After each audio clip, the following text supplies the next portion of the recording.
beneath the frozen breath of the Ural Mountains in western Russia, where the winds whisper through skeletal trees and the snow falls as if time stood still, lies a place forever marked by nightmarish tragedy. Dyatlov Pass is a desolate place which takes its name from Igor Dyatlov, the ill-fated leader of the 1959 expedition in which 9 young souls met a chilling end. One of the most horrific, sorrowful and perplexing mysteries in modern history. Dyatlov Pass is a real-life cautionary tale of nature's unforgiving wrath infused with unexplained phenomena, an enduring enigma that has blurred the line between reality and myth.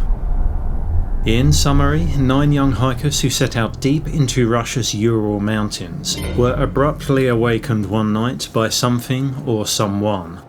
Whatever disturbed their sleep filled them with such overwhelming terror that they slashed open their tent from the inside and fled into the deadly cold, barefoot and scarcely clothed, racing toward a nearby forest where they would ultimately meet their gruesome end. Popular theories ranging from the fantastical to the well-reasoned surrounding their fate include natural disasters, native aggression and military cover-ups, while others venture into the realm of the paranormal and supernatural. In this video, I'm here to discuss an unknown compelling force, which was a statement once used by Soviet authorities to conveniently describe the group's cause of death, but is also the name of a gripping and insightful documentary by filmmaker Liam Legio. The documentary not only delves into this chilling mystery, but also presents a disturbing theory that challenges the widely accepted explanation for their deaths. For those unfamiliar with Dyatlov Pass and its harrowing details, I'll soon take you through what transpired long ago in those barren mountains named Holad Chiakul, a name ominously translating to Dead Mountain in the local Mansi language, which sits approximately 128 kilometers from the nearest village. I'll explore both the outlandish and more grounded theories surrounding the mysterious and sudden deaths of 9 young adventurers at the height of their lives. But before that, I must credit the documentary An Unknown Compelling Force for its dedication to cutting through the myths and pursuing an alternative explanation behind their fate, relying on both historical and newly uncovered evidence. What makes its conclusion especially compelling is the involvement of modern forensic experts, intelligence agency investigators, and locals with deep knowledge of the region and its past. The film doesn't solve the mystery or claim to offer a definitive answer over other theories. However, it presents a grounded conclusion that stands out above the rest, backed by what I believe to be substantial evidence.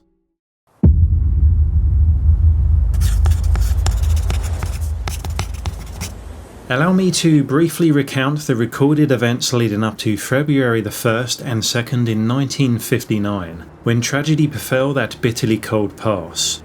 I will also explore the theory proposed by engineers and avalanche experts Alexander Puzrin and Johann Gorm, one that, while highly plausible and rooted in a solid understanding of slab avalanches, is now cast into reasonable doubt in this film by an intriguing reassessment of one crucial piece of evidence often overlooked, pointing to a far more sinister and unsettling cause for the sudden deaths of this group of young men and women.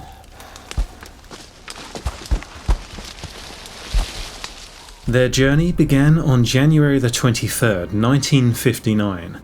The group first boarded a train from Sverdlovsk to Serov, followed by a second train to Ivdel. From there they travelled by bus and truck to their starting position, a logging community called District 41. It was here on the edge of the Siberian wilderness that they set out on a grueling 16-day, 346-kilometre trek through the unforgiving Ural Mountains, battling minus 30 degrees Celsius temperatures as they pushed toward their ultimate destination, Mount Otorten, and then looping back to where they began. Leading the expedition was 23-year-old Igor Dyatlov, a Russian engineering student who had assembled 8 university friends to climb the remote peak in the Ural Mountains. Accompanying them was a 38-year-old Soviet-appointed minder, bringing the group to 10 in total. However, one student, Yuri Yudin, suffering from sciatica, made the fateful decision to turn back before the group's long march into the wilderness. This unexpected choice not only saved his life but condemned him to a lifetime of guilt over the loss of his close friends. The remaining 9, all physically fit and experienced hikers, some with extensive trekking backgrounds in similarly harsh and hazardous conditions, would face snowdrifts of up to 5 feet deep and winds reaching 60 miles per hour. Nevertheless, this resilient group of young men and women was bound by a shared spirit of adventure. Strong-willed, intelligent and deeply passionate about exploration. Their personalities, humour and undeniable enthusiasm for life were vividly preserved in the photographs recovered from their cameras and the journals later discovered. These not only captured their joy and their thoughtful reflections, but also documented key details of their journey, helping investigators understand their movements and the events leading up to their harrowing fate. The group of friends were students and graduates of the Ural Polytechnic Institute, and they were well versed in hiking, skiing and mountaineering. Yet as they advanced towards Holat Siakul, or Dead Mountain, a powerful blizzard descended upon them, disorientating the group and blocking their passage. A route that under normal conditions would have been a relatively simple ski through the treeless corridor between 2 peaks. Most investigators and academics agree that the hikers' fatal mistake was their decision to bypass the treacherous corridor by ascending the lower slope of Dead Mountain. Realizing their miscalculation far too late, Igor Dyatlov chose to set up camp on the exposed slope, rather than backtrack to the safety of the forest below.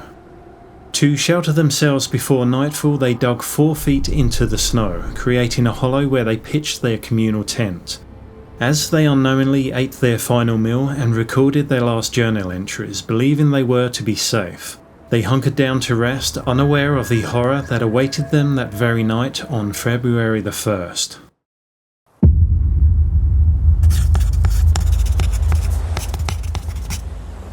It wasn't until February the 26th that rescuers stumbled upon an abandoned campsite, but what they discovered within a 1.5 kilometre stretch from the tent to the furthest frozen body, just a day after locating the collapsed tent, would eventually ignite worldwide intrigue and heated debate. That is, once the story became public. The case was abruptly closed in May 1959, with the official cause of death chillingly recorded as an unknown compelling force. For decades, the victims' families and the public were left in the dark, as Soviet authorities kept key details tightly under wraps. Until 1990, following the collapse of the Soviet Union, when Lev Ivanov, the lead investigator from 1959, was finally able to publish an article about the incident in a local newspaper called Leninsky Put. Yet even with this new information, the mystery only deepened. The hikers' remains were found in eerie, inexplicable locations, but it wasn't just where they were discovered that baffled investigators, it was how. Under what circumstances could such a well-prepared and resilient group of young hikers meet such a horrific and bewildering fate? The disturbing and puzzling condition of each body continues to fuel speculation to this day. The only indication that something had gone terribly wrong at the campsite was an eerie anomaly that had sparked much debate over the years. Half buried in the snow, the first thing rescuers spotted was the group's communal tent. But what they found was astonishing. Its walls had been slashed open as if somebody had desperately tried to get in, or, more disturbingly, as if the hikers had frantically cut their way out into the middle of the night. This was a baffling discovery, made all the more perturbing as the temperatures were almost a brutal 30 degrees below freezing outside. Their only communal tent, constructed of 2 smaller tents, was crucial to the team's survival on this journey. So why would their only shelter from the deadly bone-chilling winds be violently slashed open? Adding to the mystery, there was no evidence of a conventional avalanche. No displaced snow, no debris. Nothing that would explain a sudden panic. There were no signs of an attack either, yet what rescuers discovered the next day was even more unsettling. A series of footprints led away from the tent, but to their shock and growing unease, many were made by bare feet rather than shoes. Initially, the rescue team uncovered only 5 bodies during their first week of searching. With no sign of the others, they were forced to return by helicopter, transporting the recovered remains along with the group's tent and gear for further analysis. The first 2 bodies, belonging to Yuri Krivonishenko and Yuri Doroshenko, were found near the remnants of a fire at the forest's edge beneath a towering cedar tree, and only a kilometre from the tent they fled from. Strangely undressed for the brutal cold, they wore only a sparse mix of cotton underwear, wool socks, and a single shirt, woefully inadequate for outside conditions.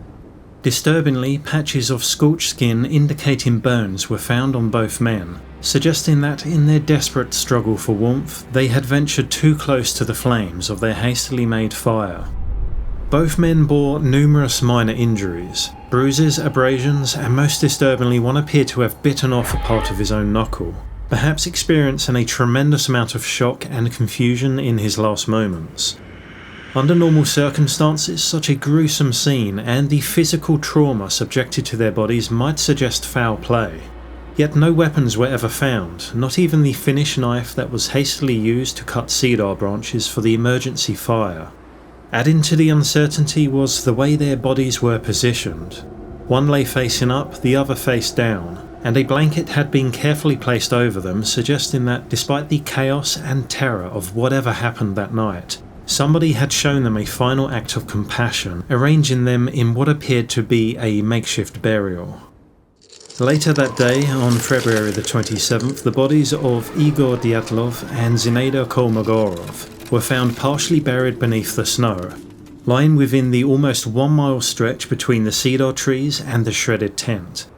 Unlike the 2 men by the fire, they were slightly better dressed, implying that they may have been attempting to return to the tent, perhaps in hopes of retrieving supplies to aid themselves and any other survivors. 6 days later, a 3rd body belonging to Rustem Slobodin was discovered within the same stretch, headed towards the tent. While Igor, Zinaida, and Rustem were all better clothed than the first 2 victims who stayed by the fire, they still exhibited similar minor injuries, bruises, and abrasions, but nothing severe enough for the coroner to determine a cause of death beyond hypothermia for all 5 victims. With 4 hikers still missing, an official inquest began immediately, launching an exhaustive effort that would span 2 months. A varied search team including students, prison guards, mansi hunters, local police and military personnel combed the area, but progress was slow and arduous. Finally, on May the 5th, as the snow began to recede, their search came to an end. A Mansi native named Kurikov, accompanied by his dog, spotted a trail of broken branches and scattered clothing items in a previously searched area when the snow was once thicker. The trail led to a modest yet meticulously carved 4 square metre den in the snow, roughly 70 metres from the cedar tree. As the search team probed the area with avalanche rods, they quickly unearthed fragments of flesh, grim confirmation that they had finally located the last missing hikers. For some among the authorities who had harboured suspicions that the students might have been spies attempting to defect, this discovery may have brought a measure of resolution. But for most, especially those in the team who knew the students, it was an agonising realisation. There would be no survivors here. This makeshift shelter, painstakingly dug in a desperate bid to endure the elements, remains one of the most perplexing and haunting aspects of the entire mystery.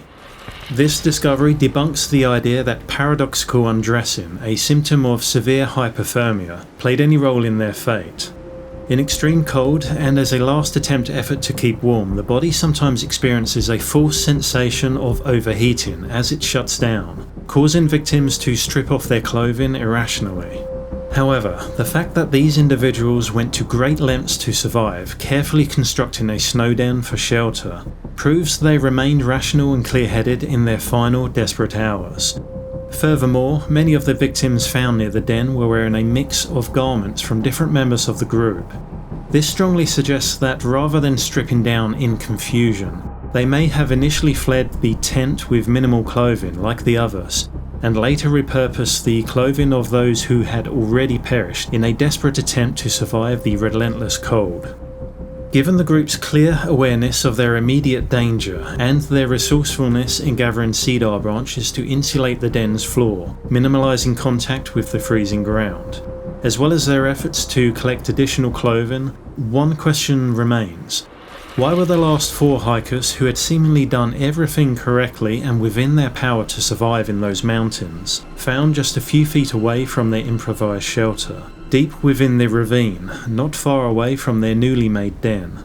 And most disturbingly, why did they suffer the most severe and inexplicable injuries of the entire group? Lyudmila Dubinina was found face down, buried 12 feet under the snow, her knees, chest and face pressed against a natural rock ledge beneath flowing water. She had sustained catastrophic injuries, including a massive hemorrhage to the heart, 10 broken ribs and severe tissue damage to her face. However, the most horrifying detail was the absence of her tongue and both eyes, likely a result of prolonged exposure to the stream.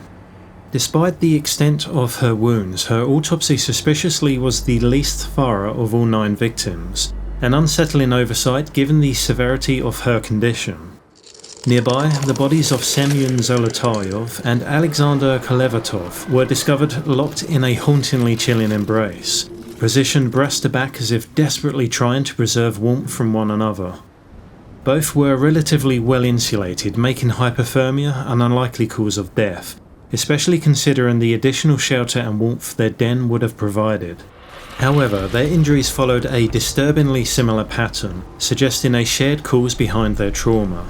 Semyon, the 38-year-old miner, had 5 broken ribs and was missing both eyes, while Alexander suffered a broken nose, open wounds and a strangely deformed neck. Whether this deformation resulted from prolonged exposure to the harsh elements or severe blunt force trauma was never definitively determined. Finally, Nikolai Thibaut Brunel stood out for being well equipped against the brutal Siberian cold. Unlike some of his companions, both he and Semyon Zolotaryov wore multiple layers and sturdy boots, suggesting that they may have been outside the tent when the mysterious threat descended upon the group.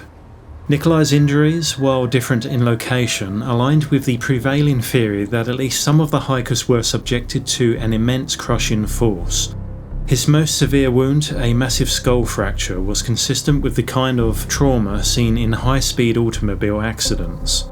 In fact, all of the blunt force injuries sustained by the group, from shattered ribs to fractured skulls, were determined to be more comparable to the impact of a fast-moving vehicle, or a significant fall, rather than a simple stumble or a blow from a handheld weapon. Well, depending on the strength of the assailant and the type of weapon used, that is.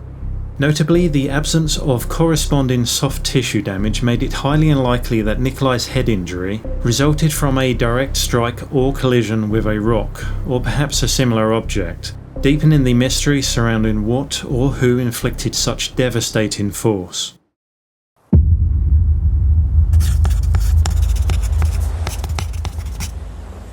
If you set aside the many strange discoveries and anomalies surrounding this case, which we'll dive into shortly, the Slab Avalanche theory proposed by engineers Alexander Puzrin and Johann Gorm in 2019 remains the most scientifically grounded explanation for the hiker's fatal injuries. A conventional avalanche typically requires a slope steeper than 30 degrees to trigger, and avalanches in this region are rare due to this factor. More importantly, they are known to suffocate victims rather than cause this kind of severe localized trauma found in this case. However, the group's tent may have been vulnerable to a slab avalanche for several reasons. This phenomenon occurs when a thick, cohesive layer of snow accumulates over a weaker, less stable layer beneath it, creating a hazardous imbalance. The hikers had dug a shallow platform into the snow to pitch their tent, if you remember, and evidence suggests that a thin layer of rotten ice beneath it may have weakened over time. There was also a sudden blizzard that could have shifted the surface snow, causing the first domino to fall.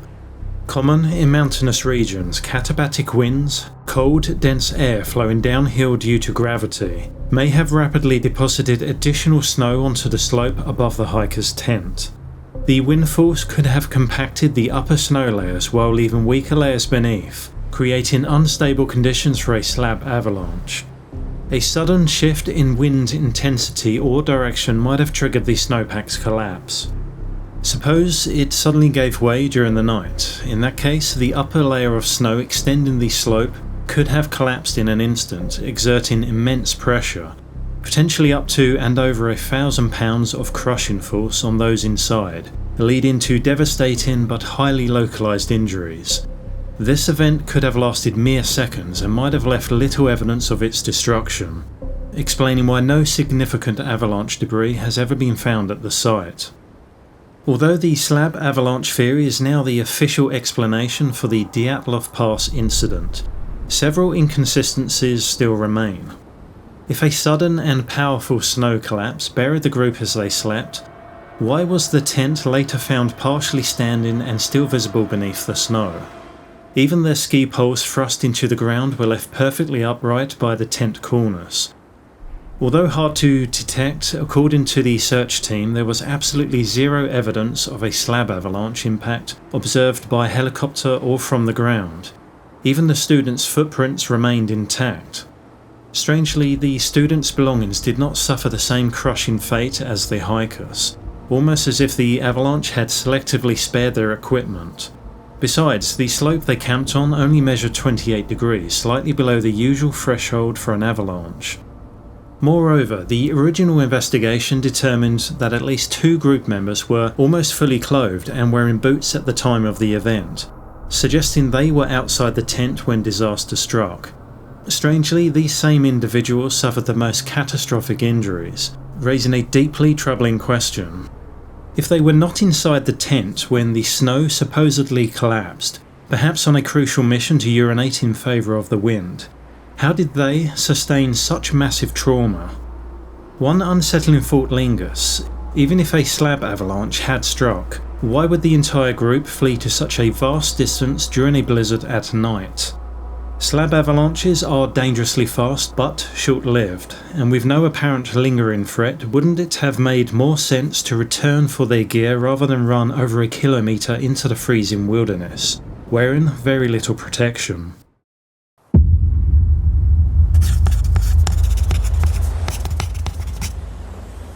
In the documentary An Unknown Compelling Force, one particularly enigmatic detail challenges the widely accepted claim that the hikers cut their way out of the tent after a slab of snow collapsed on them. Fabric analysis of the tent/walls presents evidence that contradicts this theory, raising unsettling new questions about what truly happened that night. Among the many experts consulted in the film, forensic specialist Natalie Sakharova provides a striking reenactment of the cuts made to the tent, using fabric similar to the tent's tarp in 1959. She explains that if the slashes had been made from the inside, the fibres would have split in a distinct direction. Specifically, the endpoints would be splayed outward. However, photographic evidence taken of the wreckage during the autopsy suggests something very different. Precise, clean incisions inconsistent with a frantic escape from within. If the suggestion is that the students were murdered, their shelter deliberately slashed open from the outside by an unknown assailant with deadly intent, then several key factors lend weight to this distressing theory. When the students' tracks were first discovered leading away from the tent, aside from the shocking discovery that most were made by bare feet, additionally many of the tracks diverged, suggesting a frantic and disorganised escape. Understandably, the darkness and abrupt awakening would have caused minor confusion to say the least. But what could have terrified the hikers so much that not a single one attempted to return to their tent for their essential gear that was later found untouched and in pristine condition inside? If the cuts to the tarp were made from the outside and an avalanche had occurred, one might argue that Nikolai and Semyon, despite their own unexplainable grave injuries, cut through the tarp in a desperate attempt to free their companions. But wouldn't the tent have been quickly buried, making the act of blindly digging and slicing through the fabric both difficult and dangerously counterproductive? To me, too many unsettling details point toward foul play. Perhaps in this case, the simplest explanation, in line with Occam's razor, is also the most compelling. So let us briefly consider the unsettling nature of some of their injuries. Ludmila's missing tongue was attributed to natural erosion from the stream where she was found, 12 feet below the surface in a ravine. While environmental factors could explain the loss of her eyes, the tongue is a dense muscular organ that would not decay so rapidly, especially in freezing conditions. Adding to the mystery, the coroner discovered a significant amount of blood in her stomach, strongly suggesting that her tongue had been removed while she was still alive.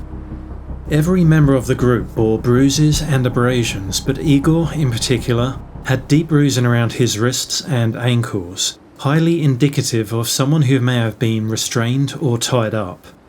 Among the search team, rumours circulated that Mansi-related items such as fabric, leather, or decorative elements were spotted at the site and possibly mistaken for a Mansi belt, items that could have potentially been used to bind someone. We must also not forget Semyon with his deformed neck, a possible result of strangulation after being bound, perhaps. However, no such findings appear in the official records, if transparency was ever a principle with Soviet authorities back then. The repeated cuts and bruises, particularly on the knuckles and faces of all the victims, conveniently provided authorities with a ridiculous explanation. A distraction, really. One that allowed them to suggest that the close-knit group had suddenly turned on each other for some unknown reason. However, the heartfelt diary entries and the uplifting photographs recovered from 4 different cameras paint a vastly different picture. All experts consulted in the documentary, including a former FBI agent and a state-elected coroner, agreed that it was impossible to conclude anything other than the presence of additional people at the scene. The only possible suspects who could have been present with the hikers in such a remote mountain region would have been either escaped prisoners or indigenous tribal peoples. That said, it was later confirmed that no prisoners were missing from any nearby facilities. On the other hand, while the Mansi people had a troubled history involving violent conflicts with the Soviets in the 1930s, which led to their children being forcibly sent to boarding schools and their language and religion being suppressed, by 1959 they were known to be very peaceful. In fact, 2 key factors ruled them out as suspects during the investigation. First, forensic experts had already and perhaps mistakenly determined that the hikers had cut their way out of the tents themselves. Second, several Mansi actively assisted in the search efforts, sharing their expertise of the region. Even so, another tribe existed, not indigenous to this specific region but known to follow herd migrations and visit shrines and sacred sites on occasional pilgrimages. They were called the Khanty and were rumoured to be hostile towards both the Mansi and Russian settlers. A police report even described them as savages who might have killed outsiders if they attempted to climb a sacred mountain.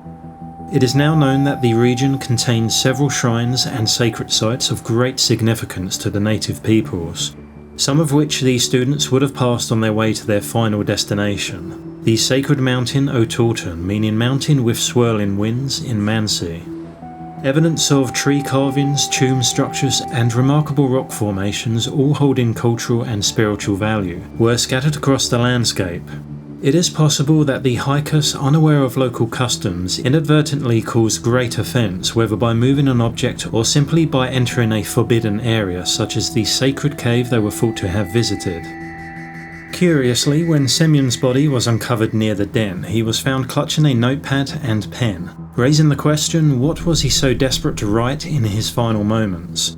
Colonel Ortukov was the first to seize and inspect the notepad, but after flipping through its pages he declared it empty and quickly stashed it away, allowing no one else to verify his claim. Another potential piece of evidence was a secret camera discovered on Semyon alongside the notepad.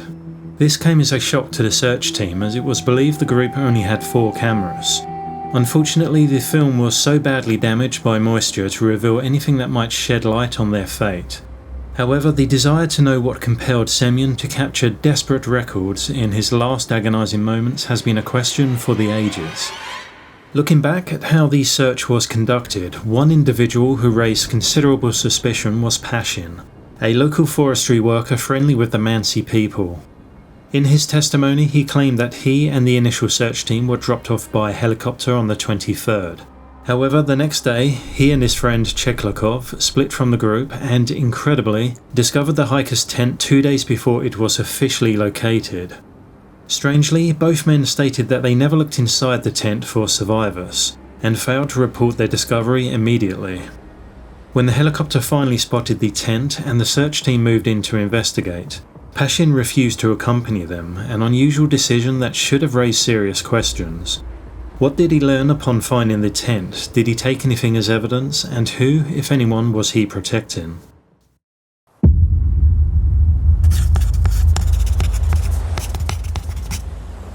It's no surprise that with multiple journal entries describing strange lights in the sky and one particular eerie photograph, though too blurry to decipher, capturing something illuminating the darkness, many still believe the military was involved in the hikers' deaths. Missile tests were known to have taken place in the area before and after the incident, and the ominously controlling presence of KGB agents at the hikers' public funeral, attended by thousands seeking answers, only fueled suspicions. What were they trying to suppress? How could 9 experienced hikers perish in the middle of nowhere? As questions mounted, so too did the conspiracies. This theory has sparked more wild speculation than any other, yet none of it has ever been supported by concrete evidence.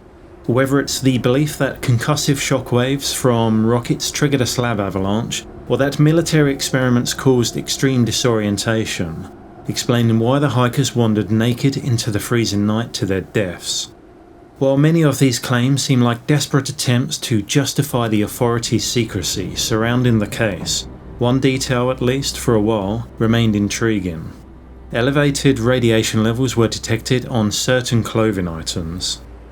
The searchers with authority had even suspiciously anticipated this before taking the bodies back, requesting zinc-lined body bags before transporting them. However, this was later explained by the fact that Yuri Krivonishenko had worked at the Mayak secret nuclear facility, providing a logical reason for the radioactive contamination, especially since Ludmila Dubinina's sweater she was found wearing at the time of her death had previously belonged to Yuri. The infamous 34 frame, captured on one of the cameras found in the tent, remains one of the most elusive pieces of the Dyatlov Pass mystery. On the other hand, the blurred image, likely a result of a jammed shutter, suggests the group may have anticipated something unusual in the sky. Their journal entries, which mention celestial events, seem to support this theory.